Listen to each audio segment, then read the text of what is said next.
All right, ladies and gentlemen, welcome back to the channel. I am your Ice Dragon, Rayron VR, and welcome to another episode of the National Model Railroad Month here on the channel for 2023 for November. And today we're going to be talking about inspiration. Now, if you imagine that you are a writer and you have this great story that you want to tell, but you can't figure out what the next step is going to be, typically we talk about that as writer's block. And in model railroading, there's no difference. There'll be a moment in your model railroading career that you'll come to a point and it's like, what do I do next?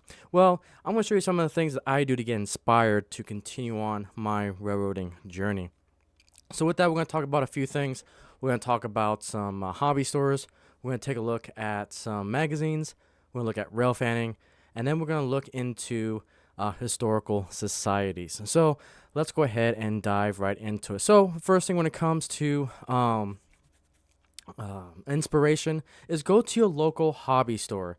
Now, one of the ones that I really respected was in California. There was a hobby store or train hobby store called Central Coast Trains. And I tell you what, just going in there, you can be inspired by so many different things. Great layouts, great multiple scales. The owner is so knowledgeable, Anita over there. And just some great things to get inspired and have a little layout there. But I do miss going to this train store. It was definitely one of my favorites that I've been to. And there's just something about going to a train store, talking to other customers too who enjoy the hobby, talking to owners who actually care and passionate about it. And one of my local areas, I go to Dibble's Hobbies, um, that also have a whole selection of models to look at. And it's just something about it, being able to go to a store, testing out the engine, seeing what it sounds like, what it runs, being able to actually hold the engine. This is something that's truly special about going to a hobby store or a train store that allows you just to get inspired and just seeing the wide variety of selection. It is just an awesome experience, and I encourage you guys, if you have one near your local area, to just check it out and see what's available and just, talk with the owner, see what they enjoy about it, and it's such a great time. One that I really want to highlight that really kind of is innovating in mom and pop brick and mortar hobby stores is Caboose Stop Hobby. So they do a lot of cool things. So they have these live streams that, depending on what scale you want to do, they will actually sell the items virtually, which is pretty darn cool. As you can see here, they're doing an O gauge special.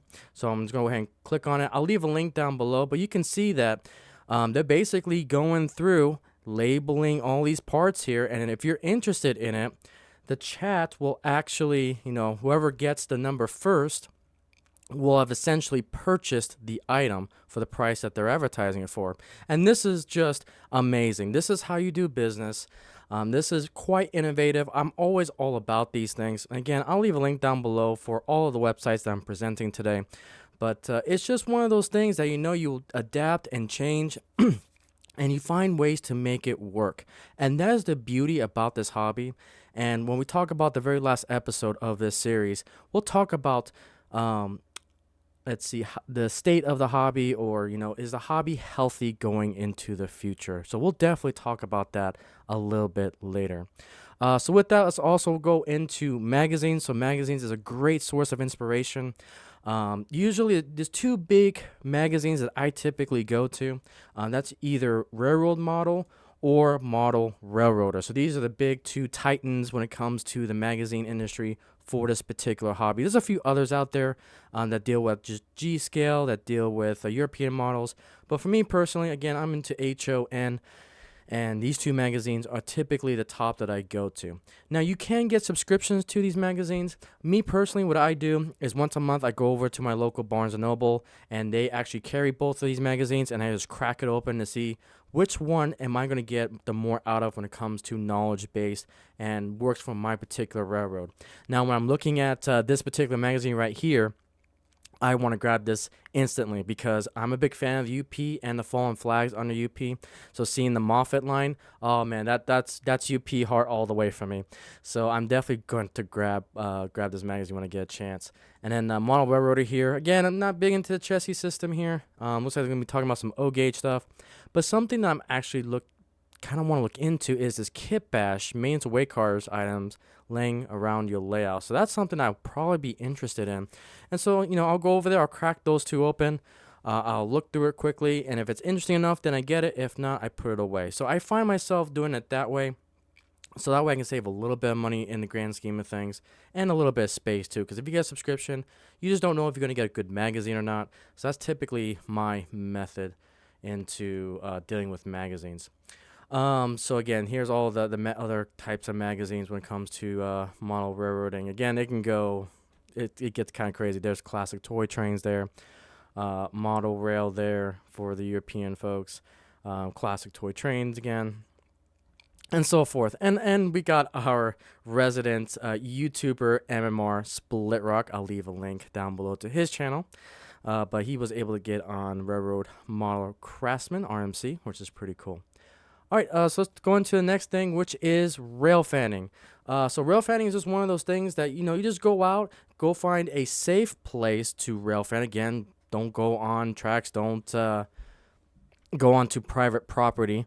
But rail fanning is a great way to just get inspired, because then you can actually take video, take pictures of what an actual scenery piece is like, and then you have a reference point to actually continue on with your layout.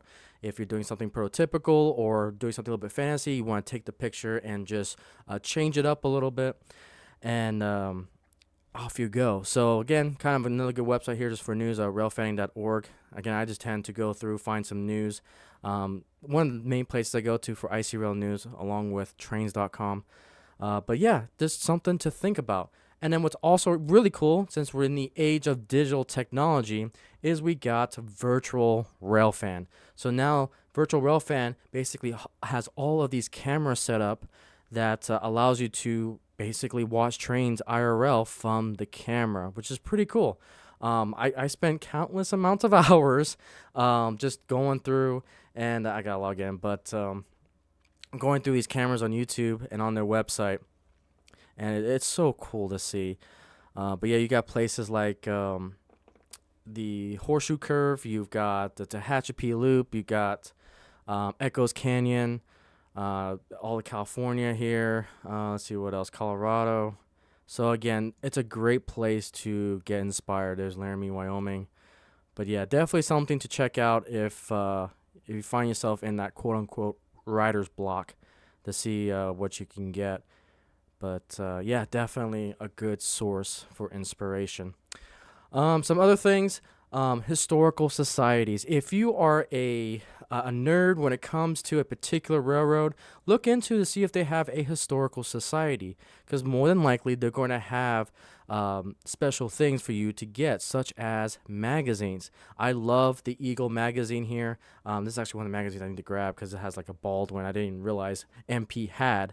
So you just never know what you're going to find from these historical societies. So it's a basic membership, nonprofit organization. It just keeps the spirit of the fallen flags or modern day class ones alive and going. And again, you can find many, many inspirations. So again, I usually collect my fallen flags under the Union Pacific. So definitely, I love the Eagle. I love Missouri Pacific. It's one of my favorite fallen flags. Probably my favorite fallen flag out of all of them. Another one that we got here is the MKT Historical Society as well. Again, you can become a member, get their magazines, and again, just get ideas for how to expand your model railroading. They got some cool videos here. Look at this. This is the Slug. I know Rapido is going to be coming out with one of these here pretty soon with the MKT. Again, you can just look and see what's prototypical. It's just a great way to be inspired, is by looking at these historical societies. And then finally, the last thing is through books. Usually what I do is once in Blue Moon, I go to Barnes & Nobles, look at the book section for model trains, and see what I can find there. Because you never know what kind of gems you're going to find, especially if you can find some for model railroader here. Here's one for operations. I got one gifted to me about signals. And it's just a good way to also expand into your inspiration toolbox, I guess is the best way I can describe it. But again, there's many different avenues, many different sources out there that help you get ideas, get inspired. to progress in your model railroading, depending on whatever you want to do. Again, that's a great thing about this sandbox hobby. It's basically your imagination, and yeah, that possibilities are endless when it comes to it. So, but with it, guys, what tools do you use to get inspired on your layout? Do you go to other home layouts? Do you go to club layouts? Do you use any of the tools referenced here, from magazines to historical societies, to the hobby stores? Just let me know down in the comments down below. Thank you guys so much for watching, and I'll see you on the next video.